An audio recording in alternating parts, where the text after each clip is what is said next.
courthouse with what he's learned today. Tom? Well, guys, I just stepped out of the courtroom a few minutes ago, and right now the prosecution is laying out their final case, their final statement, their rebuttal before this case goes to the jury. Now, we heard from the prosecution this morning. They say this case simply boils down to an abuse of power. They say that Officer Holtzclaw was given a badge and a gun and used that power to prey on vulnerable women.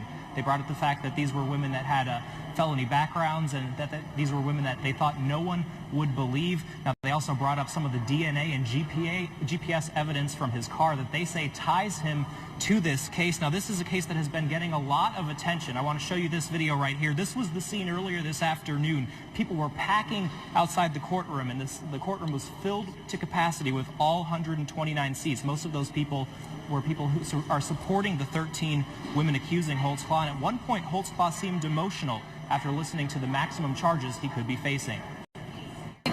Count of first-degree rape. That alone has 6 life sentences. And so when you add the other charges, that's over 350 years that he could possibly get, plus 6 life sentences. So I think I would probably be crying too.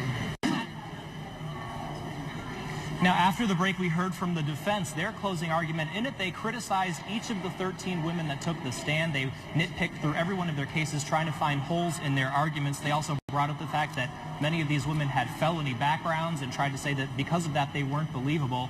They also brought up the fact that one of the women was high on PCP when she testified. And at one point, Holtzclaw's defense attorney, Scott Adams, praised Holtzclaw and said that he thought that he was a great officer, and that was something that got a lot of reaction from the courtroom. A lot of people were not happy about that. Now, again, right now, the prosecution finishing up their final statements before this goes to the jury. After that, they will be able to deliberate on all 36 counts. It's not clear how long it will take them to deliberate, but we're told they could be here well into the night. But, of course, we will continue to have crews out here monitoring this case, and, of course, we'll let you know when we get a verdict. For now, we're live at the courthouse. Tom George, Fox 25 News. Thank you, Tom. Fox 25 has been covering the Daniel Holtzclaw case since the investigation first came to light on August 2014. Maria Garcia has worked up a timeline of this case. She's here to